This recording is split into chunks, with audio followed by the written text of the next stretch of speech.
y tienen que seguir dando esperanza a todos.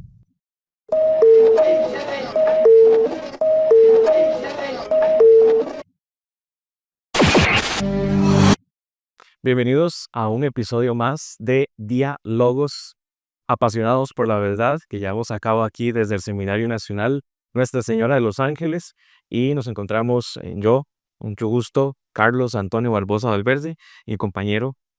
José María Ramírez Solano. Mucho gusto. Muchas gracias también a José María por acompañarnos en este espacio. Nos encontramos muy contentos de poder seguir profundizando en este pensamiento que denominamos filosofía y del cual somos también apasionados, no solo por los estudios del seminario, sino también como un estilo de vida, podríamos decirlo de ese modo, en el cual vamos a seguir profundizando. En el episodio anterior habíamos quedado en los orígenes y los inicios de la filosofía. Entonces vamos a partir de ahí para hablar de un siguiente escalón en la historia, que serían los filósofos presocráticos. Hay que recalcar, y creo que es importante, no es que las personas en ese momento de la historia decían, estamos viviendo en la época presocrática, sino en el sentido que posteriormente en el estudio de la historia, en el estudio de la filosofía, se fue designando y se fue clasificando los diferentes periodos que nos permitieron estudiar con mayor detalle dichos acontecimientos en cierto periodo o rango de tiempo. Entonces, creo que valdría la pena retomar un poco, José María, detalles, los detalles del origen de la filosofía. Creo que valdría la pena para de ahí impulsarnos para hablar de los filósofos presocráticos. Claro, sí, me parece genial, sí, partir de ese momento, porque estamos hablando de, pues, propiamente, ciertamente se ha hablado de que la filosofía en China y que en otros lugares, pero hay por parecido en Higgs, pero nos vamos a limitar, o propiamente se limita a hablar ya del saber filosófico como un saber inclusive científico. Lo vamos a limitar al territorio en Grecia, ¿verdad? La civilización griega, ¿verdad?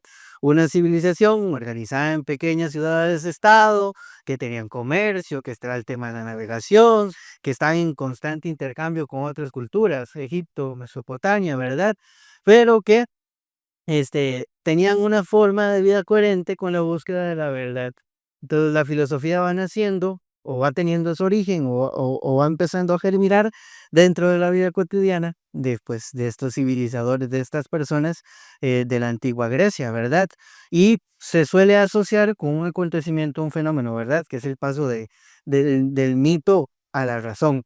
El famoso paso de mitología. Sí, que cuando hablamos de mito, ¿verdad? Normalmente tendemos como a no valorar su concepto, o es un concepto que está cargado de prejuicios, o que lo ligamos a un fanatismo religioso, pero que al fin y al cabo va a ser importante, porque el mismo Platón va a utilizar esta herramienta para exponer muchas verdades filosóficas. Inclusive, me acuerdo cuando estudiamos en la introducción a la filosofía, que usábamos un texto de Tomás Melendo, que él exponía o proponía, pues, la idea o la hipótesis que tenían Heidegger y Joseph Pieper, que matizaban la idea del mito, o matizaban la idea de que el mito no fue, este, destruido totalmente por el logos, sino que logos, razón y mito, más bien como que se complementaban.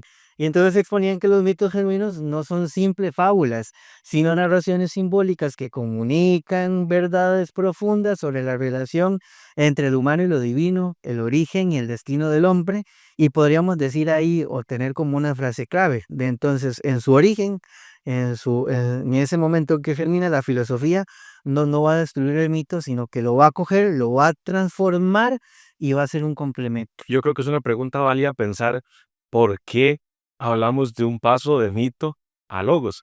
Y como decía usted ahorita, creo que es importante rescatar también y que la sociedad griega creció o se fue desarrollando a la par de grandes mitos.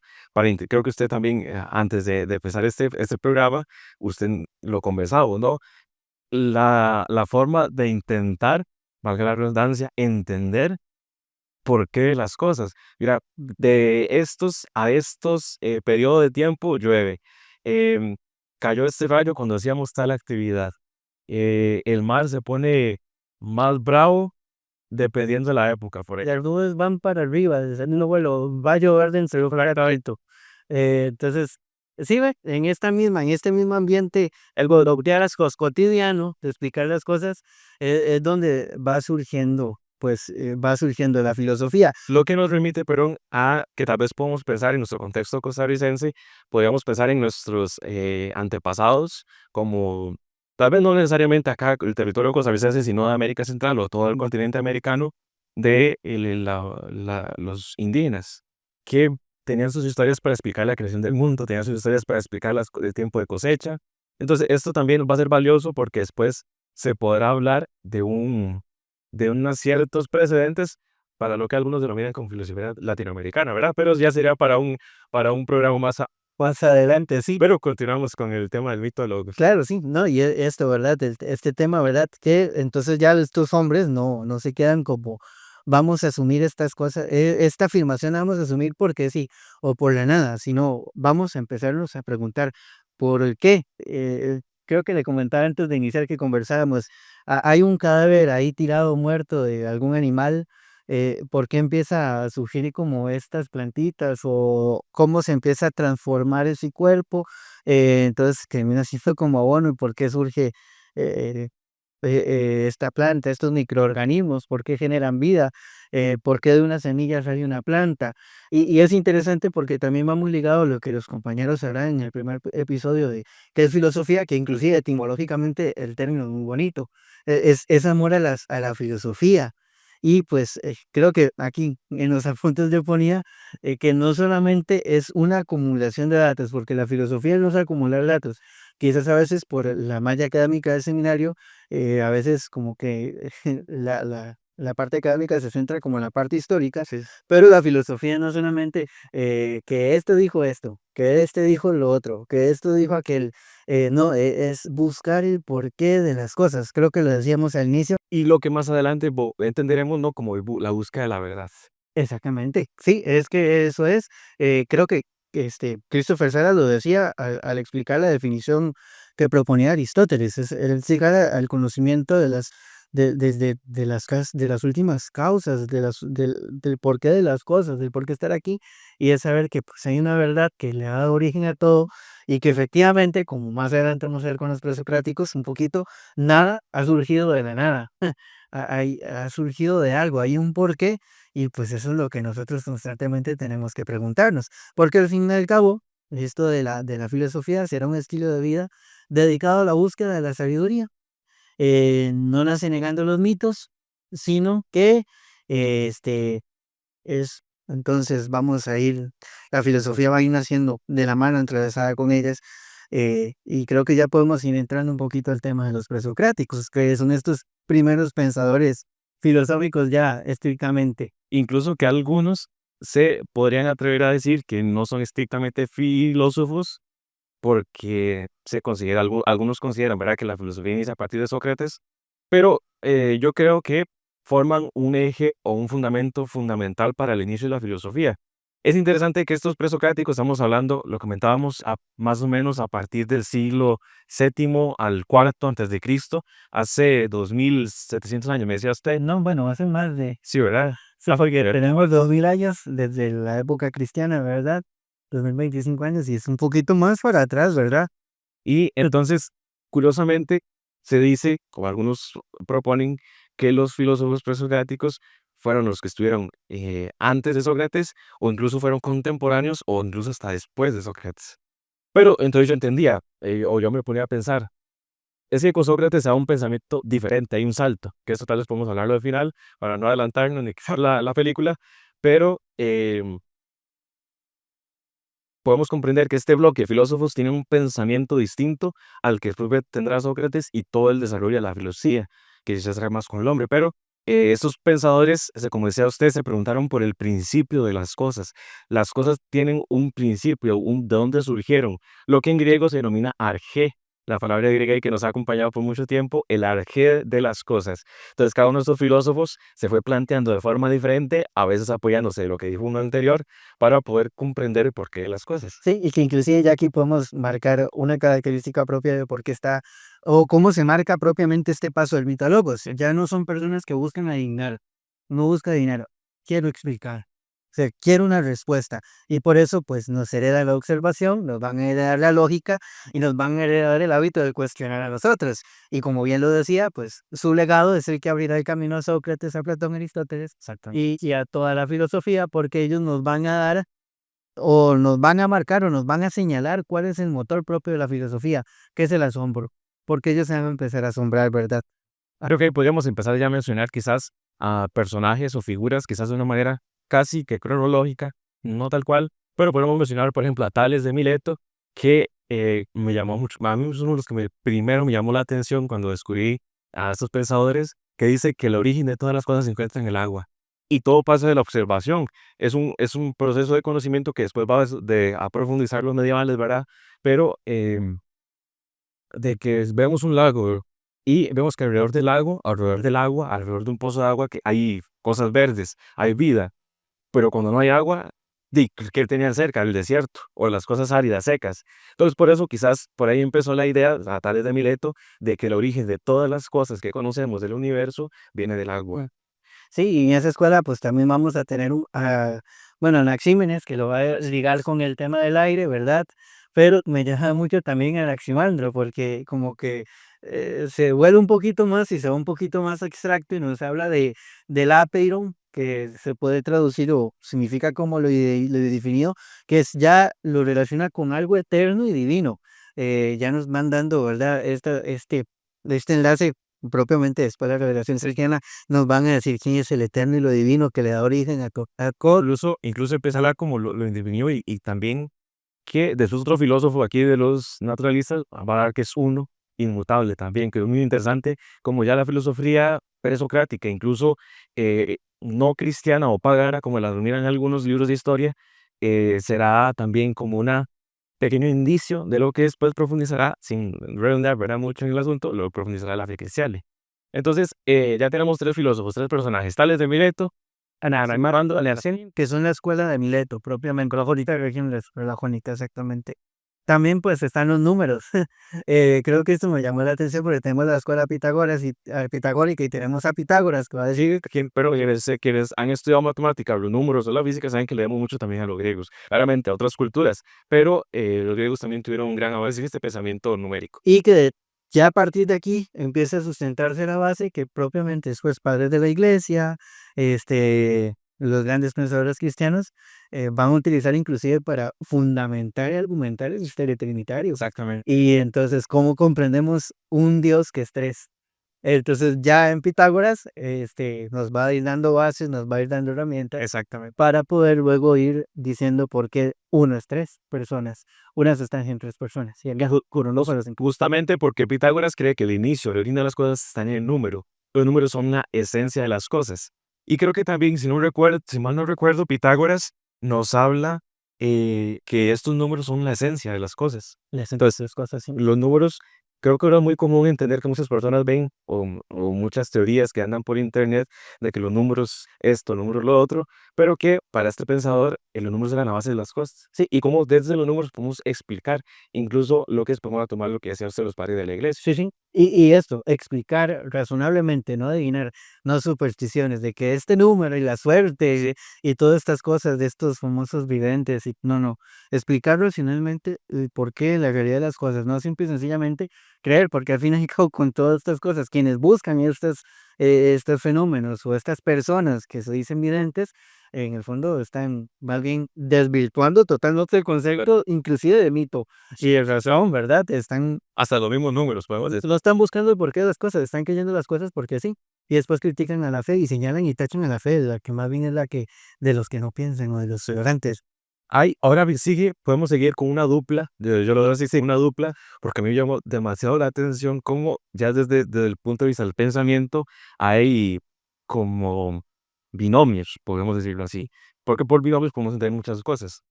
Tenemos a Heráclito y Demócrito. Era Ocio Parménides, perdón. Demócrito es el que viene más adelante. Yo no sé por qué siempre los confundo. no se preocupen, Heráclito y entonces Parménides, esta famosa dupla que Heráclito es el que nos va a decir Panta Rey. todo fluye. todo fluye. Todo es devenir, todo cambia. Y la metáfora que utiliza, nadie se mete al río dos veces, la misma persona, pues el río va pasando y usted pasa. Nadie sabe en el mismo río 2 veces. Exactamente esta era la frase que yo me enredé, que a veces la lengua se me traba, pero sí, genial. Hasta sale de la mente uno se le traen y luego confundiendo para mí, pues, mi papera. Sí, pero muy bien. Y también, pues, que señala que fue él simboliza en el juego propiamente la transformación constante de estas cosas. Sí, que todo va cambiando.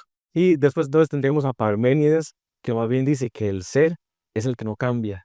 Las cosas no cambian. El ser que es uno, inmutable Y eterno. y eterno. Características propias que después le vamos a dar a Dios, transformador inmóvil, que nos va a dar Aristóteles ese concepto más adelante, pero es interesante cómo está poniendo toda esta base. ¿Cómo vamos pasando que algo muy simple como el agua hasta van configurando cosas un poco más complejas? Eso también llama la atención cómo el pensamiento va avanzando.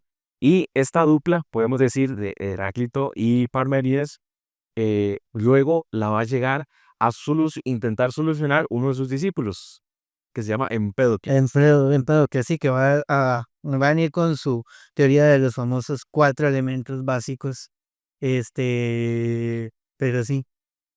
Sí, aquí nos dan la indicación que próximamente veremos los pensadores clásicos. Creo que nos hemos adelantado, pero como para señalar también la importancia de estos pensadores, porque son importantes en En la siguiente etapa del proceso de pensamiento. más adelante, profundizaremos más. Y creo que también aquí me llama mucho la atención Anaxágoras, Sí. que señala el principio en unas pequeñas semillas, que hay una mente ordenadora, pero con este tema de las pequeñas semillas, que va también más adelante, creo que va a ser como la base o que va a servir para las famosas teorías de las mónadas de Godofredo Leibniz. Entonces, interesante. Y estos dos últimos dos, sí, Nada más había un detalle que yo quería resaltar de Empédocles que me llama mucho la atención cuando lo escuché. Bueno, es que esta parte de la filosofía antigua me apasiona mucho, me gusta mucho, eh, excepto por el error de confundir Heráclito con Parménides. Bueno, otra cosa, eso sucede. Empédocles dice que hay 4 elementos, dice usted, agua, fuego, tierra y aire. Eso constituyen todos los demás elementos. que Toda la materia. toda la materia. Pero entonces, si esos son los 4 elementos, entonces, ¿cómo suceden las cosas? Él decía, por el amor, la fuerza del amor es la que hace capaz unir los elementos. Es la mente ordenadora. Pero el odio es el que hace que las cosas cambien y se separen. Entonces, así él entendía cómo se iba creando el universo y cómo se creando las cosas. Los 4 elementos, entonces, por amor y el odio, esas fuerzas universales, fueron las que van formando, de cierto modo, que lo que después va a decir a Anaxágoras, que es como una mente ordenadora. Una mente ordenadora, sí.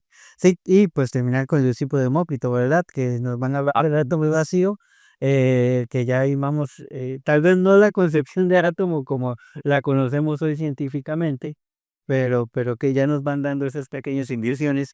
Creo que en el libro de Sofía, Joseph Gardner señala, el juego más maravilloso de todos es el ego. Porque entonces así es como los discípulos de Demócrito van comprendiendo cómo se va formando la realidad a partir o la manera como tal vez entendían estos átomos. Y que después va a influir en el pensador Epicuro, si no lo recuerdo, jamás lo recuerdo, que va a pensar que la creación del mundo, del universo, es como una lluvia de átomos.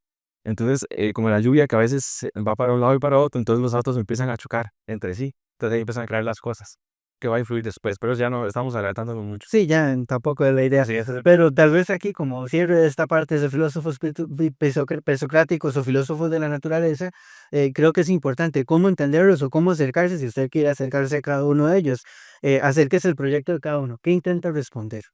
¿Qué intenta solucionar? ¿A qué le intenta dar una respuesta?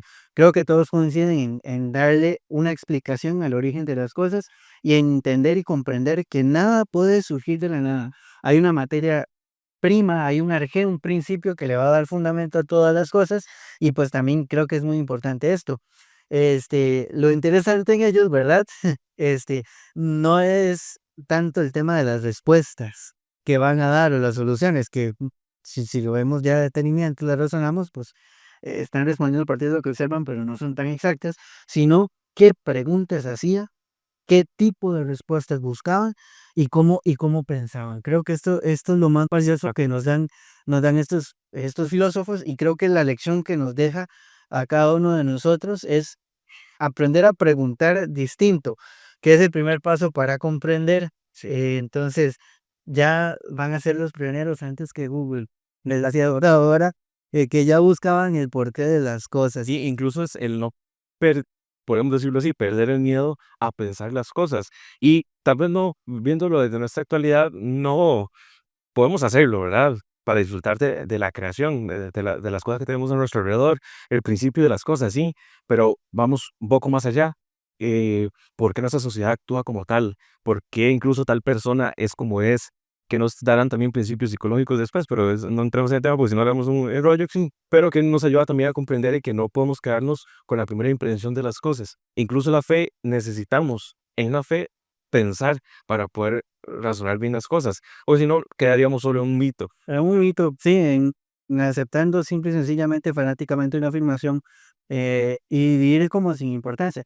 Creo que yo terminaría con cuatro frasecitas para las cortas, ¿verdad? Primero, si hay un papá que nos está observando, yo sé que a veces los chiquillos son necios y majaderos. Y si preguntan, papá, ¿por qué tal cosa? No sé, o cállese, o no moleste. No, porque si entonces callan al chiquito, ahí le están cortando su actitud filosófica, porque precisamente la filosofía inicia con una pregunta, ¿por qué? El por ¿Por qué? Entonces, aquí también el reto es a quienes nos escuchan y nos observan, ¿cuál pregunta es la que usted se hace? Y por más, no hay pregunta tonta. Entonces, a partir de eso, trate de ir buscando respuestas, trate de observar, déjese asombrar, no pierda el asombro. Y creo que también ya terminaría también con esto, que si no pensamos nosotros, creo que usted lo decía, no solamente no nos quedamos en un mito o una afirmación tonta, otros lo van a hacer por nosotros. Entonces, creo que la invitación que nos hacen los filósofos presocráticos, cómo surge la filosofía, nos tiene que invitar a nosotros a atrevernos a pensar, a sacar el tiempo para pensar en un fundamento, con fundamento, sí, en medio de una sociedad que simple y sencillamente se preocupa por este, cumplir cronogramas, tener soluciones inmediatas, que busca recompensas la rapidez. inmediatas, la rapidez, la relatividad. No, saquemos el tiempo para pensar, inclusive el principio famoso del oráculo de Delfos. Sí, claro. Hombre, atrévete Ah, conócete a ti mismo. ¿Quién no te vas a pensar, ya ese es un filósofo eso más filosófico. para no contemporáneos, sí, pero es conócete a ti mismo. Podemos perder por esa pregunta, ¿quién soy? ¿Por qué estoy aquí? No, no podemos callar las preguntas naturales que surgen en el ser humano. Y como dirá Destin, al final, al que vamos a terminar encontrando es aquel que es origen y fundamento de todas las cosas, que es Dios. Y parece inútil en medio de una sociedad parece que lo valioso y lo útil es otra cosa, y esto ya lo tomo de un filósofo, Enric, no me recuerdo bien el nombre, pero tiene un libro que se llama Sí, Filosofía en tu nevera, y tiene un canal de YouTube que se llama Adictos a la Filosofía Genial, y él decía, es que esto es inútil, puede parecer inútil, pero él decía, al final lo inútil es lo valioso.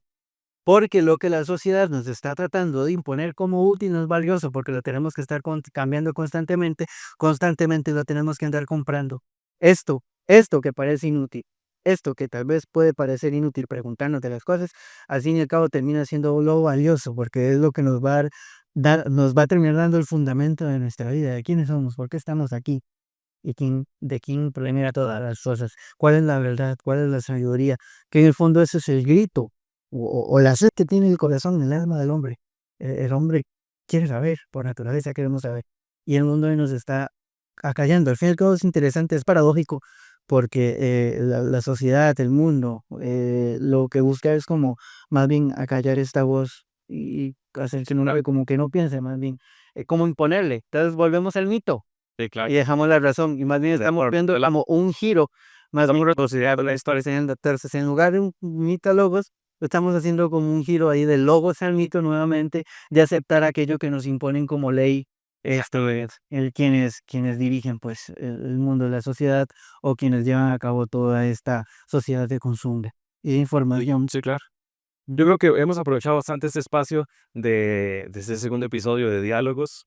Justamente es eso, un Un diálogo, logo. problemas de diablo mucho. No, no se preocupe, eso estamos aquí, para aprovechar también los dones que tenemos cada uno de nosotros. Creo que ha sido muy provechoso. Espero que también para ustedes haya sido de mucho provecho este paso histórico demasiado rápido, una pincelada histórica de este periodo de la historia que en filosofía denominamos como los filósofos presocráticos. Adelante. Sí, nada más creo que es importante decirle tal vez a la gente que no se quede con lo que acabamos de decir. Vayan, investiguen, lean, porque lo que acabamos de decir no es palabra de Dios, no es lo absoluto. Posiblemente haya muchas cosas que estén imprecisas y haya que precisar, pero ahí es donde les toca a ustedes, Ahora se puede profundizar mucho. o se pueden profundizar muchísimo más, y es donde a ustedes les toca pensar también, donde les iniciamos a ser filósofos. Esperamos que con esto sembremos en ustedes el deseo de buscar la verdad y de ser apasionados por la verdad. No quedarse solo con lo que vemos, con lo que comprendemos, dice usted, sino ese deseo de buscar constantemente la verdad. No dejen que otros piensen por ustedes, porque si no van a terminar imponiéndole lo que ustedes no. Exactamente. Bueno, muy bien, entonces creo que de esta forma nos despedimos de Diálogos y somos apasionados por la verdad. Invitarlos a que pues sigan escuchando sus podcasts. Exactamente. Pues ahí más adelante vendrán más temas filosóficos. Ya si el proyecto pues va bien y Dios lo tiene a bien también, también asumir algunos temas de la realidad y teológicos que puedan ayudarnos también a asumir, a adherirnos completamente a esta fe que es don de Dios y pues obedecerle, prestarle la obediencia, Exactamente. el hacer al Señor también. Muchas gracias, Chava, por acompañarnos. A ustedes que escuchan estos espacios, busquemos la verdad nos encontrará porque es una persona. Nos vemos en el siguiente episodio. Hasta luego. Muchas gracias, Carlos.